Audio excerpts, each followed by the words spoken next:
18 जून 2023 सुबह 8 बजे Canadian island Newfoundland से 600 किलोमीटर दूर 5 लोग टाइटन नाम के एक सबमरीन में बैठकर टाइटैनिक के मलबे को देखने का अपना सफर शुरू करते हैं, जो कि लगभग समुद्र के सरफेस से 3810 मीटर नीचे है।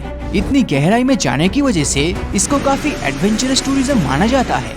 इसमें सवार हुए हर एक पैसेंजर्स ने लगभग 2.5 करोड़ रुपए खर्च किए थे इस टूर के लिए। इसे टाइटैनिक तक पहुंचने में 2 घंटे का समय लगना था और हर 15 मिनट के बाद ये सबमरीन एक सिग्नल भेजती है समुद्र की सतह पर खड़े अपने मदरशिप पोलर प्रिंस को। लेकिन बदकिस्मती से ये सफर स्टार्ट होने के ठीक 1 घंटे 45 मिनट बाद अचानक से ऊपर मौजूद इसके मदरशिप से संपर्क टूट जाता है और वो समुद्र की गहराई में गुम हो जाता है। इतनी गहराई में कम्युनिकेशन टूटना कोई बड़ी बात नहीं, इसीलिए कम्युनिकेशन टूटने के तुरंत बाद रेस्क्यू ऑपरेशन शुरू नहीं किया गया। आखिरकार जब ये अपनी तय किए गए समय 3 बजे तक वापस नहीं लौटा, तब जाकर यूएस कोस्ट गार्ड को इन्फॉर्म किया जाता है और सर्च ऑपरेशन शुरू किया जाता है। और आखिरकार 22 जून के दोपहर 2 बजे टाइटैनिक से महज कुछ 100 मीटर के पास टाइटन का डेब्रिस पाया जाता है और इनमें मौजूद 5 पैसेंजर्स का डेथ को कंफर्म किया जाता है। आखिर कैसे हुआ इतना भयंकर हादसा जो 100 साल पहले महान टाइटैनिक जहाज के हादसे को याद दिलाता है? यूएस कोस्ट गार्ड द्वारा किए गए सोनार डेटा एनालिसिस के अनुसार पानी के एक्सेसिव प्रेशर के कारण टाइटन इम्प्लोजन का शिकार हो गया। ये जो इम्प्लोजन है एक्सप्लोजन का ठीक ऑपोजिट है। इसमें एक्सप्लोजन की तरह पहले ब्लास्ट नहीं होता है, बल्कि इम्प्लोजन में बाहर से आते दबाव के कारण कोई भी चीज पहले कंप्रेस हो जाता है और फिर उसके बाद वो टूटकर बिखरने लगता है। और ठीक कुछ ऐसा ही हुआ टाइटन के साथ और उस सबमरीन के अंदर बैठे लोग किसी पेपर कप की तरह तुरंत उसके अंदर क्रश हो गए। ये कितना जल्दी हुआ इसको एक एग्जाम्पल से समझते हैं। हमारे शरीर का कोई भी पेन हमारे ब्रेन तक पहुँचने में 100 मिलीसेकंड का समय लेता है, वही हमारी आँख 13 मिलीसेकंड समय लेता है कोई भी चीज को देखने और समझने के लिए। लेकिन जब टाइटन इम्प्लोड हुआ तब हाई प्रेशर के चलते पूरा इंसिडेंट होने में 1 मिलीसेकंड से भी कम समय लगा। जैसे जैसे आप समुद्र की गहराई में जाएंगे, किसी भी ऑब्जेक्ट पर चारों तरफ से पड़ने वाला प्रेशर पानी के वॉल्यूम बढ़ने से इंक्रीज होता जाएगा। जितनी ज्यादा गहराई में आप जाओगे उतना ज्यादा पानी का वॉल्यूम चारों तरफ से आपके ऊपर दबाव डालेगा। फिर उसके बाद कोई भी सॉलिड ऑब्जेक्ट क्रश यानी कि इम्प्लोजन हो जाएगा। समुद्री सतह पे एटमॉस्फेरिक प्रेशर रहता है 14.7 psi, जो कि आप फील नहीं कर सकते। लेकिन हर 33 फीट समुद्र की गहराई में जाने के बाद ये प्रेशर बढ़ने लगता है और जहाँ टाइटैनिक के मलबे मौजूद है यानी समुद्री सतह से 3810 मीटर नीचे, वहाँ पर 14.7 psi प्रेशर 400 गुना बढ़कर लगभग 6000 psi तक पहुँच जाता है। इससे ही आप अंदाजा लगा सकते हो कि टाइटन सबमरीन को कितना प्रेशर झेलना पड़ा था। यहाँ पे ध्यान देने वाली बात ये है, ये कोई सबमरीन नहीं बल्कि सबमर्सिबल था। सबमरीन के साथ सबमर्सिबल का सबसे बड़ा अंतर है कि सबमरीन खुद के पावर से चलता है, जो सबमर्सिबल नहीं कर सकता। इसको पानी के अंदर जाने के लिए एक सपोर्ट शिप की जरूरत होती है, जो इस केस में पोलर प्रिंस था। टाइटन सबमर्सिबल कितनी गहराई में गया था, इसको हम एक एग्जाम्पल से समझने की कोशिश करते हैं। एक एवरेज इंसान का हाइट लगभग 1.75 मीटर होता है। इसको ध्यान में रखते हुए अगर हम समुद्र के नीचे जाए तो 93 मीटर गहराई में 240 मीटर लंबा शिप लूसिटेनिया के मलबे मिलेंगे। 320 मीटर गहराई में किसी भी इंसान का हाइट स्कूबा डाइविंग से पहुंचने का रिकॉर्ड है। 500 मीटर गहराई में लास्ट ब्लू व्हेल देखने को मिलता है। 1000 मीटर गहराई में ऊपर से आने वाला लाइट खत्म हो जाता है। 1828 मीटर गहराई में ग्रैंड कैनियन का डीपेस्ट पॉइंट मौजूद है। 2250 मीटर गहराई में जायंट स्क्विड पाया जाता है, जिसका लेंथ लगभग 14 मीटर और वेट लगभग 750 किलो हो सकता है। और 3810 मीटर गहराई में टाइटैनिक का मलबा 2 टुकड़ों में मौजूद है। लेकिन टाइटन के 3810 मीटर गहराई में जाना ये इतना हैरानी की बात नहीं, क्योंकि 2014 में टाइटैनिक मूवी के निर्माता फेमस डायरेक्टर जेम्स कैमरन ने दुनिया के सबसे गहरी पॉइंट यानी कि मैरियाना ट्रेंच में स्थित चैलेंजर डीप को एक्सप्लोर करने के लिए डीप सी चैलेंजर नाम के एक सबमर्सिबल में बैठकर समुद्र के सरफेस से लगभग 10,908 मीटर गहराई में गए थे, जो टाइटैनिक के मलबे से लगभग 3 गुना गहराई में स्थित है। लेकिन दुनिया के सबसे गहराई में जाने का रिकॉर्ड आज से 50 साल पहले जैक पिकार्ड और डॉन वेल्स 2 ओशनग्राफर्स के नाम पे है। 1960 में मैरियाना ट्रेंच में और भी ज्यादा गहराई में यानी कि 10,911 मीटर अंदर ट्रिस्टी नाम का सबमर्सिबल गया था और रॉबर्ट बेलार्ड वो इंसान थे जो 1985 में पहली बार टाइटैनिक के मलबे को एक्सप्लोर करने गए थे। इसके अलावा कई बार इंसान टाइटैनिक के मलबे तक पहुंच चुका है, लेकिन इस बार ऐसा क्या हो गया कि टाइटन के साथ जो भी लोग हिस्ट्री में पहली बार टाइटैनिक में जाने की कोशिश में 5 लोगों को अपनी जान गंवाना पड़ा।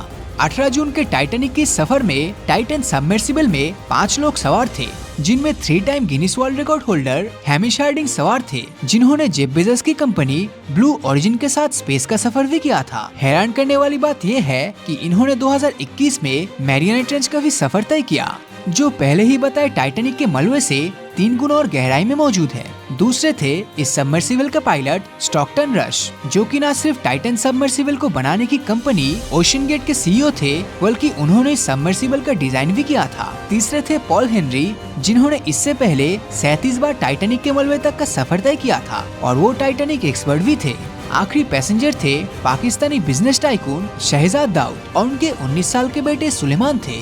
15 अप्रैल 1912 को टाइटैनिक डूबने के बाद कई सालों तक इसे ढूंढने की काफी कोशिश की गई, लेकिन अटलांटिक महासागर के हार्श कंडीशन के कारण ये काम इतना भी आसान नहीं था। फिर सितंबर 1985 US navy officer Robert Ballard ने आखिरकार समुद्र की गहराई में आरएमएस टाइटैनिक के मलबे ढूंढ निकाले। टाइटैनिक अपने पीछे इतने सवाल छोड़ गए थे कि अब इसका जवाब जानना जरूरी हो चुका था, जिसके चलते कई देशों के एक्सपर्ट्स और रिसर्च की टीम टाइटैनिक के मलबे तक का सफर तय करने लगी। मशहूर डायरेक्टर जेम्स कैमरन ने 1995 में टाइटैनिक शिप के मलबे को कई बार सफर किया और फिर 1997 में टाइटैनिक फिल्म को रिलीज किया, जिसके बाद लोगों के अंदर टाइटैनिक को लेकर क्रेज और भी बढ़ने लगा, जिसके चलते 2017 में ओशन गेट कंपनी ने फर्स्ट टाइम टाइटैनिक के मलबे को देखने का प्लान बनाया। हालांकि ओशन गेट के पास टाइटन के अलावा एंटीपोड और साइक्लोप्स नाम के और 2 सबमर्सिबल थे, जो 300 और 500 मीटर तक समुद्र के अंदर जा सकता था, लेकिन टाइटन इकलौता ऐसा सबमर्सिबल था जो 4000 मीटर तक समुद्र की गहराई में जाने की कैपेसिटी रखता था।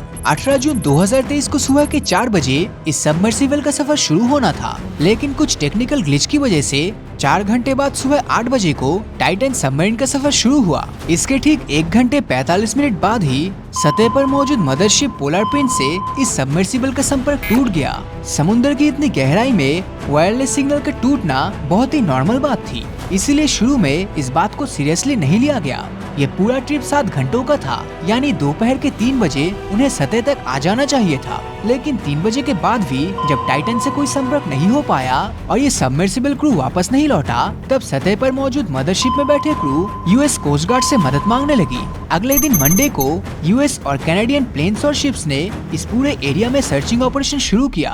उन्होंने न सिर्फ समुद्री सतह तक बल्कि सोनार स्कैनिंग की मदद से समुद्र की गहराई में भी सर्च जारी रखी।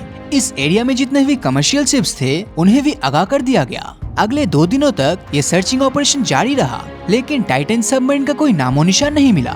उम्मीद लगाया जा रहा था कि ये सबमर्सिबल ब्रेकडाउन हुआ है और इसमें बैठे 5 पैसेंजर्स फंस चुके हैं। इस सबमर्सिबल में 96 आवर्स का ऑक्सीजन सप्लाई था, इसीलिए समय हाथ से निकला जा रहा था, लेकिन फिर एक उम्मीद की किरण नजर आई। 21 जून मॉर्निंग 6 बजे के करीब सर्च टीम को पानी की गहराई से एक आवाज सुनाई दी। इसे अंडर वाटर रडार की मदद से सुनी गई थी, जिसके बाद तुरंत रोव को, जो कि अनमैन्ड रोबोटिक व्हीकल है, उसे इस आवाज की ओर भेजा गया। लेकिन इस बार भी टाइटन का कोई भी पता नहीं चला।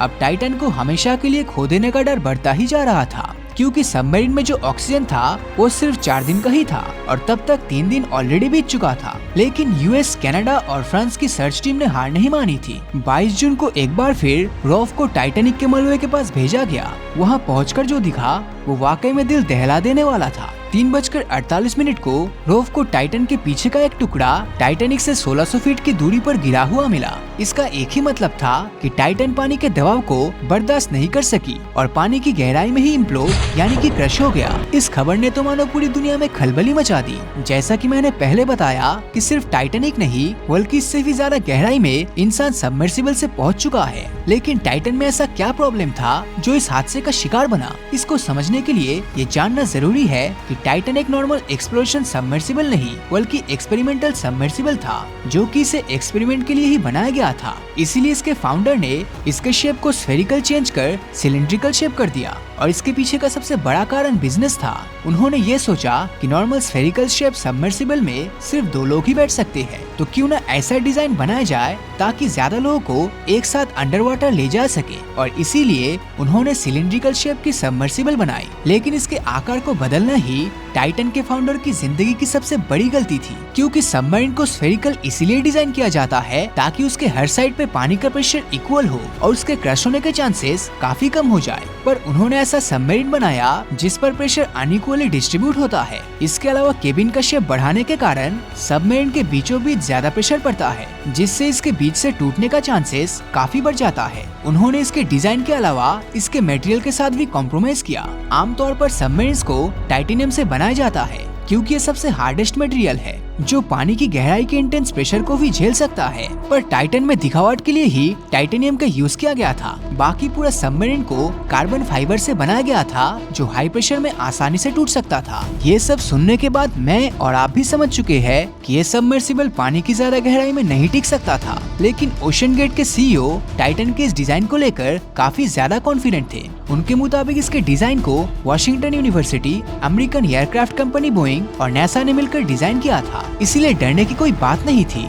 दूसरी जो वजह सामने आ रही है वो इसमें पहले से मौजूद दरारें थी। टाइटन सबमर्सिबल इस टाइटैनिक दौरे से पहले और भी कई जगह ट्रैवल कर चुका है। जब अप्रैल 2019 में कार्ल स्टैनली नाम के एक अरबपति बिजनेसमैन बहामा की सफर में इस टाइटन में बैठकर समुद्र की गहराई में उतर रहे थे, तब उन्होंने नोटिस किया कि समुद्र की गहराई में टाइटन की बॉडी से क्रैकिंग की आवाज सुनाई दी थी। उस समय कार्ल ने इस साउंड पर ज्यादा ध्यान नहीं दिया, क्योंकि उन्हें ओशन गेट के सीईओ जिन्होंने खुद इस सबमरीन को डिजाइन किया था उन पर पूरा विश्वास था। लेकिन हाल ही में हुए इस टाइटन के हादसे के बाद उन्होंने CNN को एक इंटरव्यू में बताया शायद ये दरार पड़ने की साउंड इस बात की वार्निंग थी कि टाइटन पानी के इंटेंस प्रेशर को नहीं झेल सकता था। अगर इस बात में थोड़ी सी भी सच्चाई है तो इसमें कोई शक नहीं कि पहले से इसकी बॉडी में क्रैक्स आना शुरू हो गया था। 2018 में ओशन गेट के एक एग्जीक्यूटिव ऑफिसर ने टाइटन के कार्बन फाइबर बॉडी के खिलाफ आवाज उठाई थी। उनका कहना था इस प्रॉब्लम के बारे में सबमरीन के फटने से कुछ मिलीसेकंड पहले ही मालूम पड़ेगा, और सच में ऐसा ही हुआ।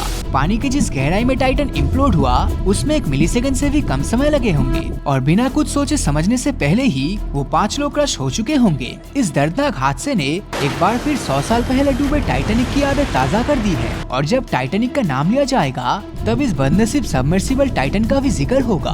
तो दोस्तों, आपको क्या लगता है इस दुर्घटना के पीछे कौन मेनली जिम्मेदार है? नीचे कमेंट करके जरूर बताना। और अगर ये वीडियो आपको अच्छा लगा हो तो इस वीडियो को लाइक और अपने दोस्तों के साथ शेयर करना मत भूलना। और अगर अभी तक आपने हमारे चैनल को सब्सक्राइब नहीं किया है तो सब्सक्राइब करके नोटिफिकेशन बेल को ऑन कर दीजिए, क्योंकि मैं ऐसे ही वीडियोस हर हफ्ते लाता रहता हूँ। तो मिलता हूँ आपसे अगले वीडियो में, और हमेशा की तरह थैंक्स फॉर वॉचिंग।